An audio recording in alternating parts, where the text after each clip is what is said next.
last week we were talking state of origin, but from rugby league to proper football, as the Aussies call it, Aussie rules. Now, I mean, this is fighting talk, but seriously, that's the Australians' excuse for always getting beaten by the All Blacks is, oh, well, that's not proper footy.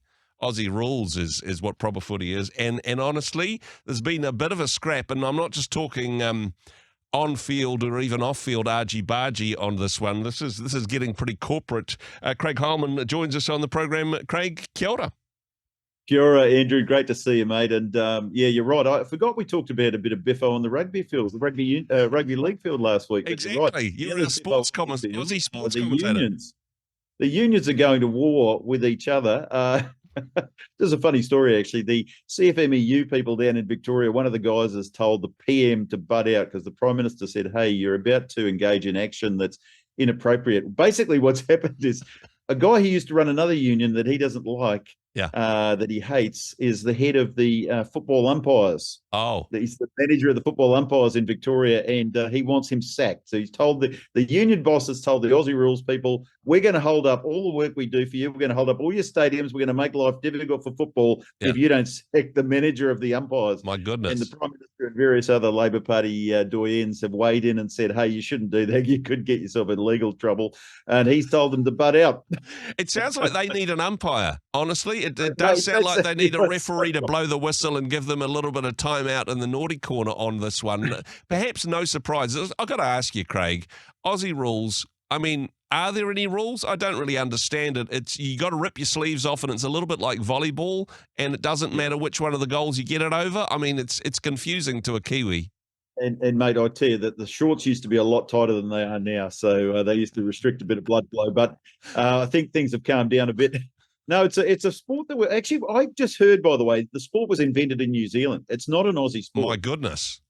We picked it up from you guys. It's a bit like Far Lap and Pavlova. I was going to say, it's just another one of those things that you've stolen from us. But but honestly, like Russell Crowe, you can keep that one. We're not that interested. Thanks, mate. Especially given the name in that regard.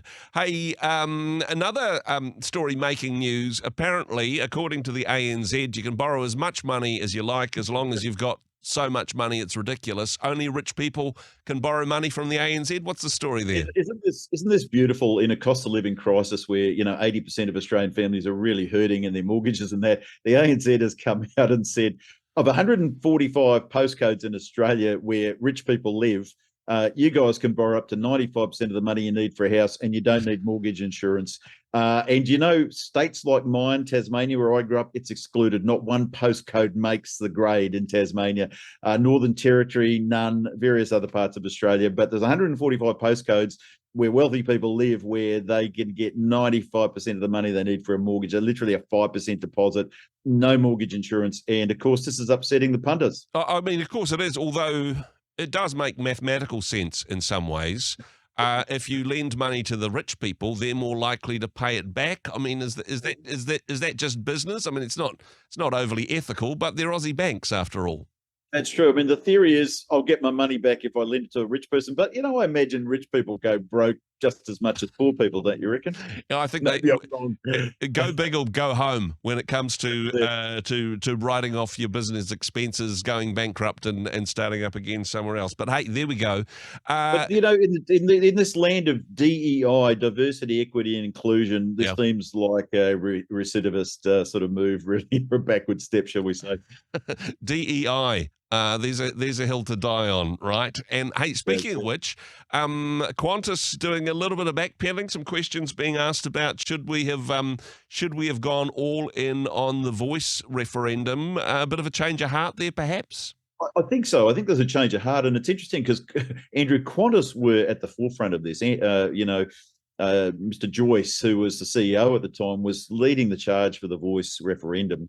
Lost his job soon after things blew up for Qantas.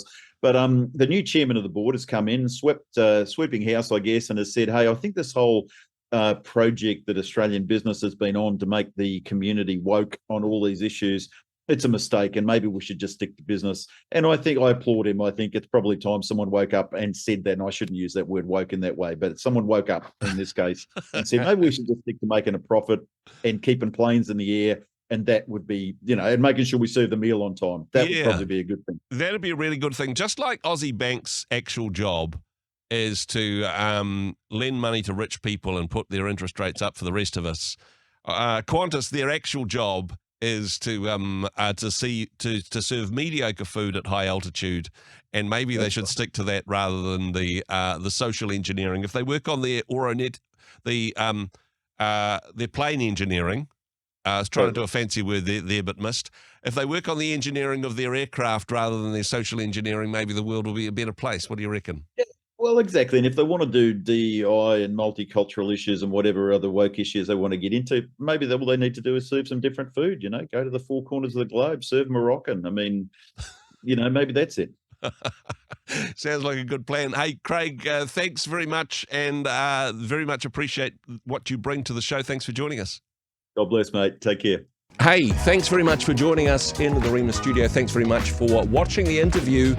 It's kind of nice to have an audience, actually. And if you did like what you watched, then do give us a like, do give us the thumbs up. And if you'd like to see more interviews like that one, or perhaps even better, subscribe and those interviews will come straight to you. Don't forget to turn on your notifications, and we'll see you in the next one. Cheers.